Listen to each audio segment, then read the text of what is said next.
Salut à tous et bienvenue dans Toi et moi. Nous partons dans le quartier Saint-Augustin.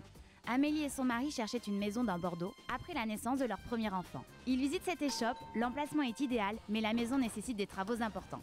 Bonjour Amélie. Bonjour Clémence.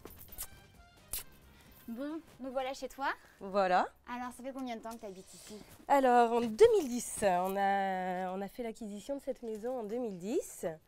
On était tout jeunes parents avec mon mari à cette époque-là. Le quartier nous plaisait, on savait qu'on voulait à tout prix acheter dans ce quartier-là. On est tombé sur cette vieille échoppe qui était restée dans son jus. Et donc on nous a conseillé de faire appel, vu l'ampleur des travaux, à un architecte. Elles ont compris immédiatement ce qu'on attendait et le budget qui nous était imparti. Et elles nous ont fait une proposition qui correspondait tout à fait à ce que l'on voulait. Émilie et Caroline travaillent au sein de l'atelier Mika depuis 2007, une agence basée à Pessac qui rayonne sur tout le département. Émilie et Caroline, là nous sommes dans une échoppe, c'est-à-dire une maison typique de Bordeaux avec des murs mitoyens et souvent vétustes aujourd'hui. Comment vous êtes intervenus ici? Alors, en fait, ce qui s'est passé, c'est que quand Amélie et Cédric sont venus à notre rencontre, on a visité le bien, c'était une échoppe en effet vétuste. Et notre priorité, ça a été de ramener du confort dans cet habitat et d'exploiter au maximum le volume existant en gardant la toiture. Donc on s'est concentré essentiellement sur le décloisonnement total pour repenser toutes les circulations et la répartition des pièces. Et puis aussi un aménagement de comble pour pouvoir y aménager une chambre à l'étage. Quand vous avez fait ce choix de garder ce volume, est-ce qu'il y avait un impact économique là-dedans? Oui, parce qu'il y avait aussi évidemment cette dimension-là à respecter. C'était qu'ils avaient un budget limité, mais on s'est concentré sur une potentielle évolution à terme, s'ils restaient ici, en agrandissant d'1 mètre l'échoppe existante pour pouvoir rester dans les normes du PSU.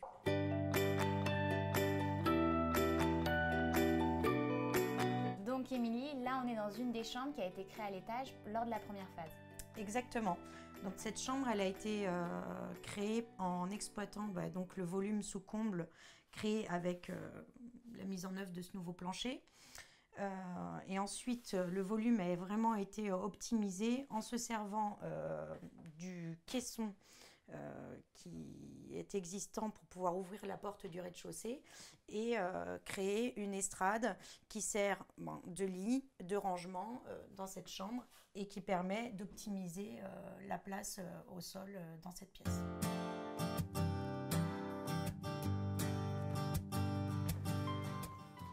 Et pourquoi on a 4 marches ici? Alors, en effet, on a un petit escalier ici parce qu'on a créé un demi-niveau. Donc là, on passe dans la phase 2 où on a créé un nouveau plancher pour créer une suite parentale. Donc Amélie et Cédric voulaient vraiment être un petit peu cloisonnés de leur enfant. Et ça nous a permis aussi, ce demi-niveau, d'apporter du volume au rez-de-chaussée dans le salon. Donc là, on arrive dans la chambre parentale qui bénéficie de sa salle de bain indépendante et qui bénéficie aussi de la seule ouverture sur jardin, puisque les autres chambres bénéficient uniquement d'ouverture sur le toit. Alors, cette suite parentale a été pensée un petit peu en recul pour éviter tout vis-à-vis et se protéger du soleil du sud. Et donc ici, on voit bien le projet, les 2 phases, on voit le volume que ça prend sur le jardin. Tout à fait. On peut apercevoir l'extension parce que en plus de la surélévation, on a aussi pensé à une extension. Amélie et Cédric voulaient agrandir la pièce de vie, ce qui était logique au vu de l'agrandissement de la maison. Et on a pris parti de faire une extension partielle pour pouvoir avoir un petit jardin fermé et une cuisine d'été qui puisse permettre les va-et-vient sur la terrasse directement. Et en même temps, ça te coupe des voisins, la vue. Exactement. Garder une intimité dans le jardin, sur la terrasse.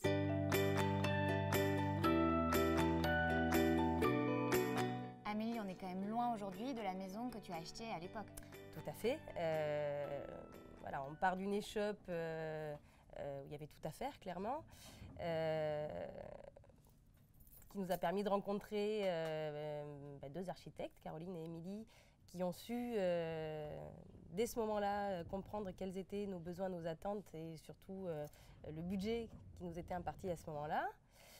Les liens s'étant tissés, elles ont suivi au quotidien nos besoins en termes de volume, de chambres supplémentaires, de pièces à vivre plus grandes, voilà. Donc c'est tout naturellement qu'on a pu faire appel à elles 4 ans plus tard, lorsque nous avons souhaité agrandir la jolie maison qu'elle nous avait déjà proposée la première fois.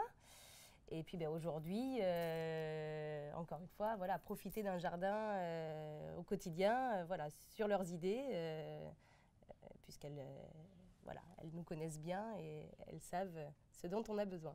Donc la relation de confiance est faite au fur et à mesure, exactement, étape après étape. Sur 6 ans, voilà, une relation au quotidien, on va dire, voilà, ce qui permet de cerner, je pense, davantage les besoins. Allez, on récapitule. Si votre budget est limité, patientez. Les travaux peuvent s'effectuer en plusieurs phases. L'architecte saura vous conseiller en s'adaptant à votre style de vie. Un mot sur l'agenda du 308. Rendez-vous du 9 au 13 novembre au salon Vivons Maison sur le stand du 308 au parc des Expos de Bord-de-Lac. Vous rencontrerez des architectes qui répondront à toutes vos questions. Pour gagner vos entrées, appelez le 05 56 48 05 30 et dites « Toi et moi ». Et pour plus d'informations, contactez le 308, le lieu de l'architecture à Bordeaux.